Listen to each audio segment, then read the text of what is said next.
নমস্কার। দুই পুতুল। সেই ছোট্টবেলায় ভালোই ছিল দুই পুতুল। সকাল হতে সন্ধ্যা ভালোই চলতো খেলা, কেউ করতো না মানা ওকে। রান্না বান্না, খাওয়া দাওয়া, বাসন মাজা সবই ছিল একসাথে।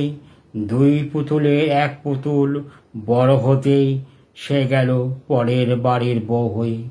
অন্য পুতুল রইল পড়ে ঘরের আলমারিতে। নতুন জায়গায় নতুন রূপে তার চলতে লাগলো দিন। শ্বশুর বাড়ির নানান কাজে সদাই থাকতো ব্যস্ত। অন্য পুতুলের কথা মনে পড়লেই ঘরের কোলে কাঁদত। বেলা শেষে তুলসী তলায় সন্ধ্যা প্রদীপ দিয়ে আবার ব্যস্ত হতো শ্বশুর বাড়ির কাজে। রাতের বেলায় স্বপ্নে আবার